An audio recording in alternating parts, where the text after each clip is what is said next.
மூத்த பத்திரிகையாளர் திரு ஜென்ராம் இணைகிறார். சார் வணக்கம். அதிமுக பொதுச் செயலாளர் எடப்பாடி பழனிசாமியை சந்தித்து அன்புமணி கூட்டணியை உறுதி செஞ்சிருக்காரு, தொகுதி பங்கீட்டையும் நிறைவு செஞ்சிருக்காரு. உங்களுடைய பார்வை இதில் என்ன? அதாவது 2024 மக்களவைத் தேர்தலுக்கு முன்னால அன்புமணியால் எப்படி பாஜக அணியில் இணைந்தோம் அப்படின்னு டாக்டர் ராமதாஸ் சொன்னாரோ அதற்கு நேர் மாறாக இப்போ ஒன்று இருக்கு. பாஜக கூட்டணி தான் அதிமுகவும் இருக்கு, உண்மைதான்.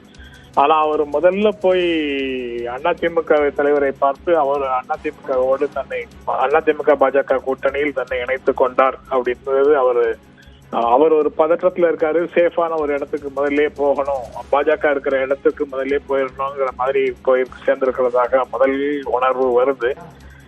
அது பாமக அன்புமணிக்கும் பாமக நிறுவனர் டாக்டர் ராமதாஸுக்கும் இடையில இருக்கக்கூடிய முரண்பாடு காரணமாக தேர்தல் உத்திகள்ல யாரு முதல் அடியை எடுத்து வைப்பார்கள் அப்படிங்கிற ஒரு பிரச்சனை இருந்தது. அதை ஒட்டி தான் அடுத்தவருடைய அணுகுமுறை இருக்கணும், அடுத்தவருடைய முடிவு இருக்கணுங்கிற ஒரு கட்டாயம் இருந்தது.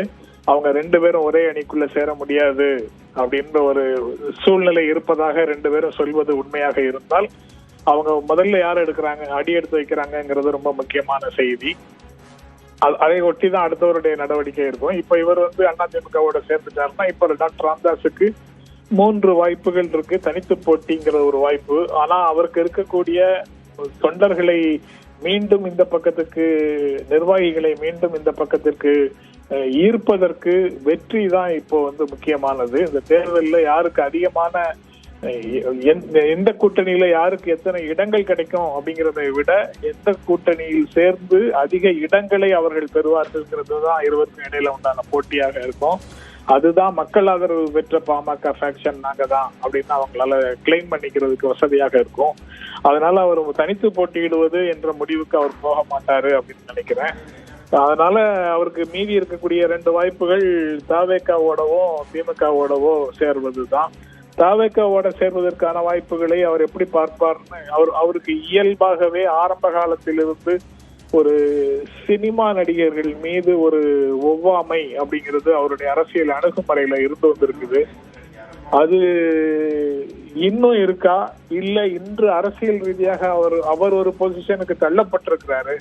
அந்த சூழல்ல இருந்து இந்த பிரச்சனைகளை அணுகும் போது அவர் எந்த விதமான முடிவுக்கு போவாருங்கிறத அவரால் தீர்மானிக்க முடியாதா அப்படிங்கிற கேள்விகள் ஒண்ணு வருது. மூன்றாவதாக இருக்கக்கூடிய சாய்ஸ் அதுதான் முதன்மையான சாய்ஸாக இருக்க முடியும் அவருக்கு. திமுகவோடு பேசுவதுதான் வாய்ப்பு. அதுல ஏற்கனவே ஒரு ஹிட்ச் திருமாவளவன் அங்க இருக்கிறார். விடுதலை சிறுத்தைகள் அங்கு நல்ல உறுதியான கூட்டணியில இருக்கிறாங்க. அதனால அவரை திருமாவளவனை சமாதானப்படுத்தி இருவரும் ஒரே அணியில இருப்பது அப்படிங்கிற முடிவுக்கு திமுக தலைமையிடம் பேசணும். அதற்கான வாய்ப்பு எவ்வளவு தூரம் இருக்கு, அந்த இடங்கள்ல இன்னும் என்னென்ன மாதிரி அரசியல் நகர்வுகள் நடக்கும் என்பதையும் யோசிக்கணும். எப்படி பார்த்தாலும் தேர்தலில் வெற்றி பெற்று அதிக எண்ணிக்கையிலான சட்டமன்ற உறுப்பினர்கள் எங்களிடம் தான் இருக்கிறார்கள்ங்கிற ஒரு கிளைமுக்கு போகணும்னா திமுக கூட்டணியை விட்டால் அவர்களுக்கு வேற வாய்ப்பு இருக்கிற மாதிரி தெரியல. இல்லைன்னா நாம் தமிழரோட போகிறதுக்கு முயற்சி பண்ணலாம். ஆனா நாம் தமிழர் டாக்டர் ராமதாஸை பெரியார் என்று சொல்றாரு. இவரும் பெரிய அளவுல முரண்பாடுகள் சீமானோட இருக்கிறது இல்லை. ஒரு கூட்டணிக்கு வாய்ப்பு இருக்கா அப்படின்னு யோசிக்கலாம் தான்.